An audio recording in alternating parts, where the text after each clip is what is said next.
Goedemiddag, dag Christa. Bedankt om Goedemiddag.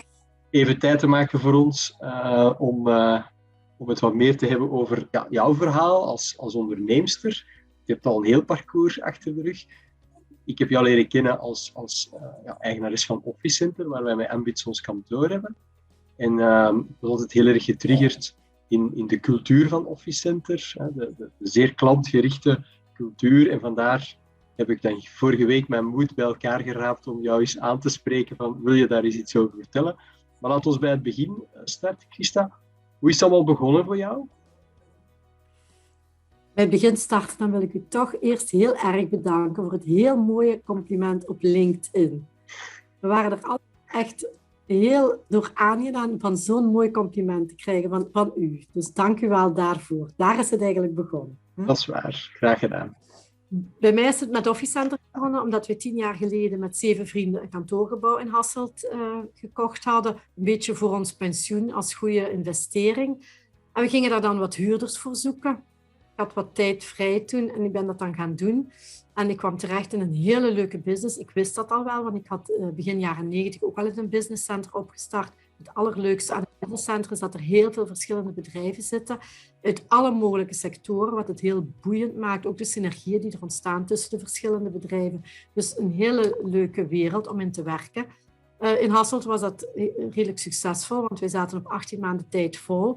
En dan hebben we eigenlijk het concept Office Center gecopy-paste. En zo hebben we dan in 2011 een Turnhout geopend, 2012 in Antwerpen, 2013 Maastricht, 2014 Leuven en ga zo maar verder. En we zitten nu in 2021 aan 16 vestigingen. We zijn eigenlijk op 10 jaar tijd de tweede grootste geworden van de Belgische markt. En ik moet zeggen, het is nog steeds even leuk. We hebben meer dan 900 bedrijven als klant op dit moment in alle mogelijke sectoren. Dat gaat van overheid, kind en gezin, pleegzorg, tot de grootste multinationals, internationale bedrijven en alles wat daartussen zit. Vrije beroepen, KMO's, sportverenigingen, beroepsfederaties, noem maar op. Dus een hele leuke wereld. Het blijft boeiend. Zolang als wij groeien en nieuwe klanten bij krijgen, nieuwe vestigingen, blijft het natuurlijk ook heel erg boeiend. Ja, en als je dan kijkt naar de periode voor Office Center, daar zit ook, denk ik, een rode draad in de dingen, in de ondernemersavonturen dat je dan hebt ondernomen. Ja, ik moet zeggen, ik heb altijd toch met mijn buikgevoel op opportuniteiten ingegaan, moet ik zeggen. En meteen rode draad, dat is gewoon eigenlijk altijd heel erg mijn best doen. Ik heb een afslank, Infralinie Fit en Gezondheidscentra, dus een afslankketen opgestart. Ik heb een hotel gehad, hotelrestaurant, brasserie, feestzaal. Dus ik heb heel wat watertjes doorzwommen. Maar toch eigenlijk met als belangrijke rode draad gewoon heel erg mijn best doen dat die klanten tevreden zijn. Of dat nu B2C is of B2B, gewoon erg mijn best doen en altijd die klant centraal stellen. En ik denk dat loont. Ook met Office Center. We hebben één focus en dat is klantentevredenheid. We zeggen nooit nee tegen onze klant. Onze klant heeft altijd gelijk. We doen alles voor onze klant en we doen dat nu. En ik weet dat heel veel bedrijven dat zeggen, dat ze klantvriendelijk zijn en customer delight hoog in het vaandel dragen. Maar als ik zelf klant ben, dan denk ik toch echt verschrikkelijk. Wij maken hetgeen wat we zeggen ook waar. Wij zijn ISO gecertificeerd. We doen jaarlijks een klantentevredenheidsenquête waarbij we heel specifiek gaan vragen aan onze klanten. Hoe vind je dat Martien de telefoon opneemt? Hoe vind je dat Gerda je klanten ontvangt? Is het kantoor goed gepoetst? Werkt de wifi, de parking in orde? En om een voorbeeld te geven, die dames aan de balie, die moeten daar 90% op scoren. En dat is zeer hoog. Maar ik kan gerust zeggen, we hebben de laatste klantentevredenheidsresultaten, heb ik zelfs 5 dames die boven de 95 scoren. Dus ik heb zeer goede dames bij ons werken. Op de 10 jaar tijd dat ik dit doe, heb ik nog maar van 3 mensen afscheid moeten nemen. Dus daar begint het natuurlijk met goede mensen hebben. En dan, goede mensen... Wij vragen veel, er moet natuurlijk ook iets voor in de plaats staan. Dus ik ben nogal... wij vragen veel, ze hebben veel vrijheid, maar bij veel vrijheid komt ook veel verantwoordelijkheid. Ze zijn bijvoorbeeld zelf ervoor verantwoordelijk of zij hun bonus kunnen behalen. Dus als de vestiging op zich 85% scoort op de klantentevredenheidsenquête, dat wil zeggen dat alles in orde is, het is goed gepoetst, de parking in orde, noem maar op, dan krijgen ze die CAO-negatief bonus, dus een heel interessante bonus voor iedereen. En Dus team Vilvoorde in uw geval. Ze moeten er samen voor zorgen dat die vestiging in orde is. En alleen samen kunnen zij die bonus behalen. Dus ze hebben heel veel vrijheid om alles te doen, zodat u een tevreden klant bent. En dan denk ik, wat een leuke job is dat. Als dat uw enige opdracht is om ervoor te zorgen dat uw klanten tevreden zijn, geen stress over salescijfers die moeten behaald worden, of boekhouding of eender wat, alleen zorgen dat die klant tevreden is. Nu, dan is het natuurlijk wel heel essentieel dat je dat graag doet. Want ik zeg altijd bij sollicitatiegesprekken, ik kan u alles leren behalve vriendelijk zijn en gedienstig zijn. Dus dat moet je wel echt in je DNA hebben om bij Officecenter te kunnen meedraaien. Want anders gaat dat niet lukken. En dat moet ook oprecht zijn. Je kan dat niet faken, want dat is altijd ten dienste staan van de klanten. Dus dat is eigenlijk wat wij vragen. En ik moet zeggen, ja, dat lukt goed, want we scoren zeer goed in een moeilijk coronajaar. Zijn wij overal, over al de vestigingen heen, hebben we een score van 89% gehaald op de klantentevredenheidsenquête. Dus de parameter is 85 voor de bonus te halen. We hebben 89% gescoord, wat fantastisch is. Ik was wel wat ongerust, want wij doen eigenlijk... Ons heel marketingbudget zijn leuke dingen doen voor de klanten. Want tevreden klanten die blijven. En dat gaat dan van een paasontbijtje tot een leuke barbecue, stoelmassages, noem maar op. Dat hebben we allemaal niet kunnen doen in een coronajaar. Want dat mocht gewoon niet. En toch zijn we 2% gestegen in de klantentevredenheidsenquête. Hoe komt dat? Uiteraard omdat ik zeer goede mensen heb. Want dat zie je aan de resultaten van die Happy Clients Assistants. Ook natuurlijk als we nieuwe vestigingen openen, snel na elkaar. Voor die mensen is het allemaal de eerste keer. Mm-hmm. Zo in de wolken. De anderen zijn al een beetje verwend, die er al 10 jaar zitten. Die vinden het allemaal maar normaal. Maar nieuwe klanten, dus dat trekt natuurlijk direct het gemiddelde ook heel erg omhoog. En we hebben ook echt wel veel geïnvesteerd om het hoe moet ik het zeggen, in de anti-corona-maatregelen moet ik dan zeggen, om het eigenlijk een veilige werkomgeving te maken. En dat werd ons ook heel erg in dank afgenomen, dus zowel door de werkgevers als de werknemers, dat het een veilige plek was om naartoe te komen. En voilà, dus dat heeft tot de goede resultaten geleid. Dan wil ik er ook nog bij zeggen, wij scoren 89%. Dan zeg je, ja, dat is niet moeilijk. Dat is een heel erg representatieve score.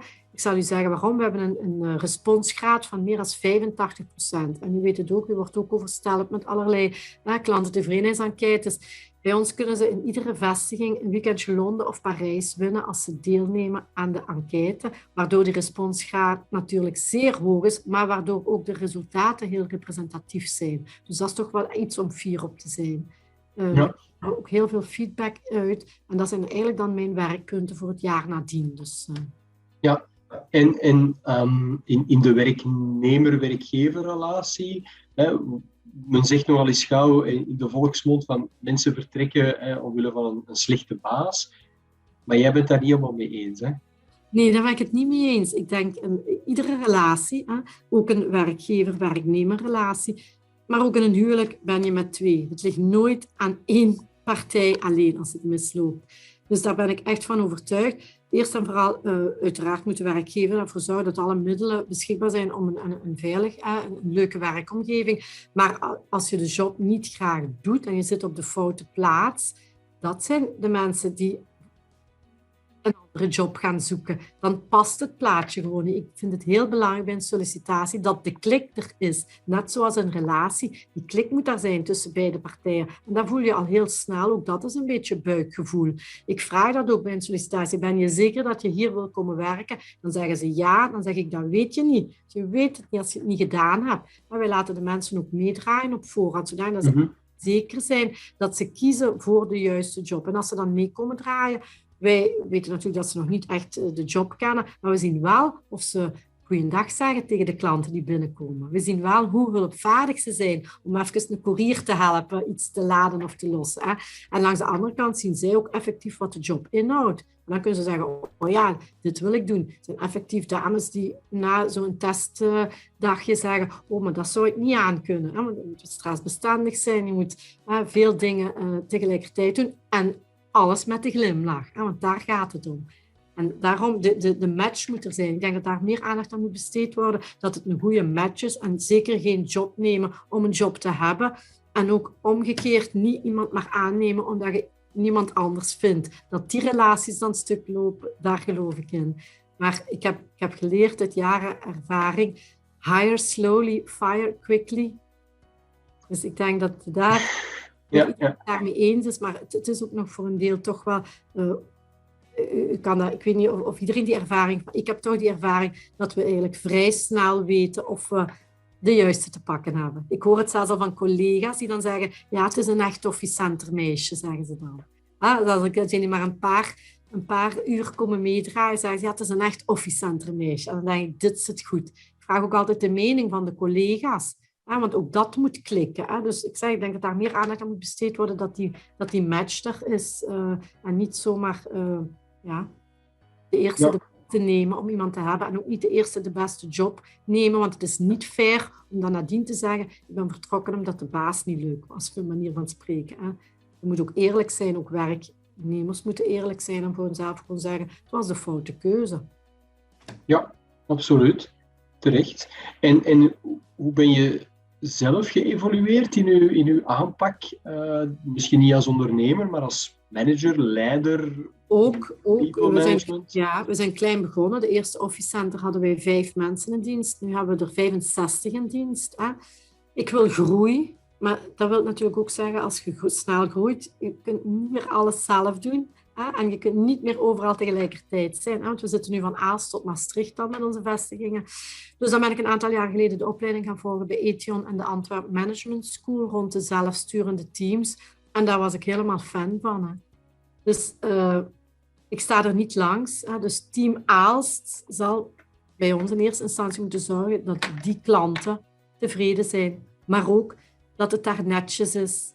En ook dat het daar leuk en gezellig is en dat er bloemetjes staan, appeltjes zijn, dat het netjes gepoetst is, dat de laadpalen werken. Ik kan dat niet alle dagen controleren, dus zij moeten dat zelf doen. Dus ik geloof echt in die zelfsturende teams. Ook daar weer de juiste mensen daarvoor trachten aan te werven. Ook dat is belangrijk. Ik heb alle respect voor mensen die zeggen, ik wil geen verantwoordelijkheid nemen, maar dan zal dat niet bij Office Center zijn, want ik verwacht wel heel veel van de mensen dat ze echt verantwoordelijkheid nemen voor een job. En dat begint allemaal met de job graag doen. Ik geef vaak het voorbeeld, personeel tevreden maken is niet heel erg moeilijk. Happy staff, happy customers. Als ik tegen iedereen zeg, vandaag om 12 uur, iedereen mag naar huis, extra dag verlof, dan is dat personeel allemaal heel blij. Maar dat is wel niet goed voor mijn klanten.